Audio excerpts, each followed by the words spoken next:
Assalamualaikum warahmatullahi wabarakatuh. Hello everyone. How are you? I hope you find stay safe and healthy.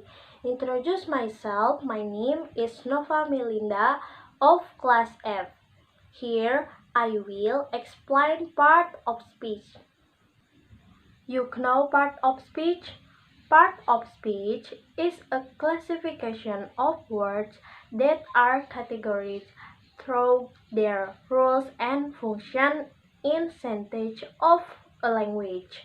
Part of speech merupakan klasifikasi kata yang dikategorikan melalui peran serta fungsi dalam kalimat dari suatu bahasa. By knowing the part of speech, one can know the function of the word in a sentence. Dengan mengetahui part of speech, seseorang dapat mengetahui fungsi kata pada suatu kalimat. Part of speech is divided into 8 kinds. That is 1. Noun atau kata benda, 2. Pronoun atau kata ganti, 3. Verb atau kata kerja, 4. Adjective atau kata sifat, 5. Adverb atau kata keterangan, 6. Preposition atau kata depan, 7. Conjunction atau kata hubung, 8. Interjection atau kata seru. Pertama, nouns atau kata benda. Nouns are used to name people, things, animals, place, or concept. Nouns atau kata benda digunakan untuk memberikan nama orang, benda, hewan, tempat, ide, atau konsep. Noun terbagi menjadi 7 jenis. Type of noun. 1. Countable, yaitu noun yang dapat dihitung. Yang kedua, uncountable, merupakan jenis yang tidak dapat dihitung jumlahnya. Proper noun merupakan yang berwujud nama, julukan, atau huruf depannya berkapital. Common noun yaitu common atau umum, sehingga huruf depan common noun tidak berkapital. Abstract noun menyatakan hal-hal yang bersifat abstrak seperti ide, konsep, keadaan, perasaan. Concrete noun ini merupakan suatu yang berwujud nyata. Kata tersebut berupa material. Collective noun merupakan kata benda atau noun yang bersifat kolektif, kumpulan atau nama kelompok yang merujuk kepada sekelompok hewan maupun benda-benda. Contoh kalimat nouns yang pertama, I have 3 bags, yang artinya saya mempunyai 3 tas. Bag yaitu termasuk kepada countable kalimat ini karena dapat dihitung. Yang kedua, Budi is a manager in the factory. Budi adalah seorang manajer di pabrik. Ini termasuk kepada proper noun. Yang ketiga, my family goes to United States. Keluarga saya pergi ke Amerika Serikat, yang termasuk pada common noun atau negara. Yang kedua yaitu pronoun atau kata ganti. Pronoun is a word that is used to replace the word noun. Pronoun merupakan kata yang digunakan untuk menggantikan kata noun. Penggunaan pronoun dapat mencegah terjadinya pengulangan kata yang dapat menyebabkan wacana atau terbangun tidak baik. Types of pronoun. Yang pertama, personal merupakan pronoun untuk menggantikan kata tunjuk orang, yaitu I, you, we, they, he, she, it, them. Yang kedua, demonstrative pronoun untuk menggantikan kata tunjuk sesuai dengan jumlah serta jarak. Contohnya this, that. Yang ketiga, interrogative untuk mengajukan pertanyaan, contohnya who. Yang selanjutnya indefinite untuk menyatakan hal umum. Contohnya anything, everyone, everything, someone, nothing. Terus selanjutnya possessive untuk menunjukkan kepunyaan atau kepemilikan. Mine, yours. Selanjutnya reciprocal pronoun untuk menunjukkan kata ketika dua atau lebih dari subjek melakukan satu aksi yang sama terhadap satu sama lain. Selanjutnya relative pronoun untuk relative clause. Contohnya who, which, whom. Selanjutnya ada reflective untuk menyatakan bahwa subjek menerima aksi dari verb. Contohnya myself, yourself, dan terakhir intensive. Contoh kalimat pronoun yang pertama, it is my car, so it is mine. Ini mobil saya, maka ini milik saya, yang termasuk dalam possessive atau kepemilikan. Kata mine. Yang kedua, what is your name? Termasuk pada interrogatif atau menanyakan. Yang ketiga, it is your pen, so it yours. Ini pulpen kamu, maka ini milikmu. Ini termasuk juga kepada possessive atau kepemilikan. Ketiga, verb atau kata kerja. Verb that is used to express the action or state of the subject to indicate event. Kata kerja yang digunakan untuk mengekspresikan aksi, tindakan, atau keadaan dari subjek untuk menunjukkan peristiwa atau keadaan. Types of verb ada 3. Action transitive. Verb menunjukkan tindakan atau gaya kepemilikan dan penggunaannya dilanjutkan dengan direct object. Yang kedua, action verb intransitive, kebalikan dari transitive verb, menunjukkan tindakan namun tidak diikuti dengan direct object.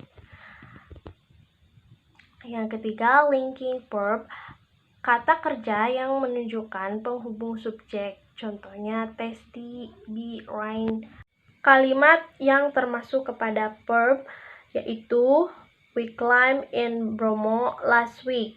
Kami mendaki di Bromo minggu lalu, yang merupakan action transitive verb, yaitu tindakan. Yang kedua, I buy a car from Bandung. Saya membeli mobil di Bandung, dari Bandung, yaitu merupakan action transitive verb yang merupakan tindakan juga.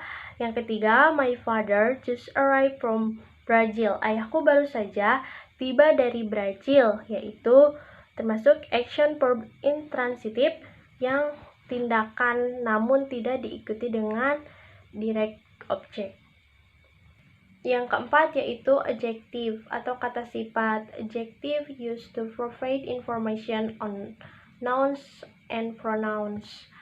Kata sifat merupakan kata sifat digunakan untuk memberi keterangan pada nouns maupun pronouns.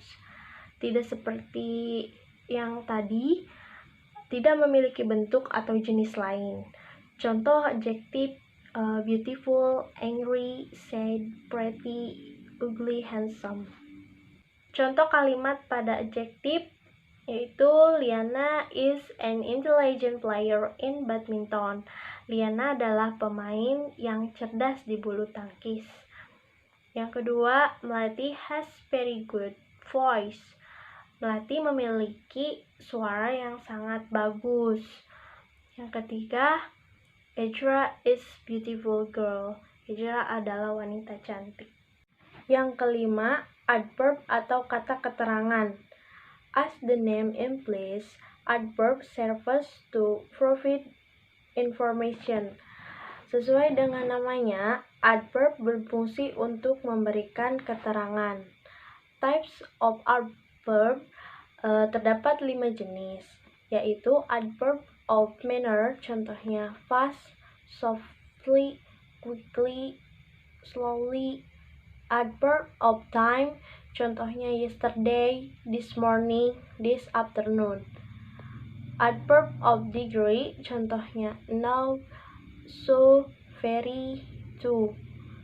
Adverb of frequency, contohnya usually, always, sometimes. Adverb of place, contohnya behind, in, below. Contoh kalimat adverb, I answer Eki question quickly. Saya menjawab soal Eki dengan cepat. Termasuk adverb of manner. Yang kedua, he drive slowly. Dia mengemudi dengan lambat. Termasuk juga adverb of manner. Yang ketiga, Uncle Johri will go tomorrow. Paman Johri akan pergi besok. Termasuk adverb of time.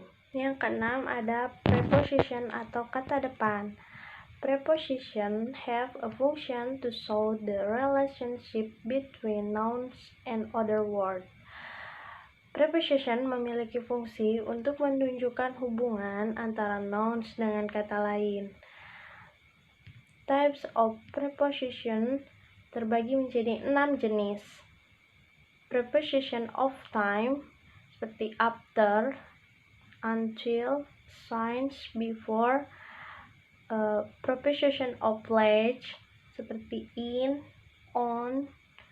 Preposition of movement seperti outside, inside, into, up, out. Preposition of manner seperti without, like. Preposition of purpose seperti for.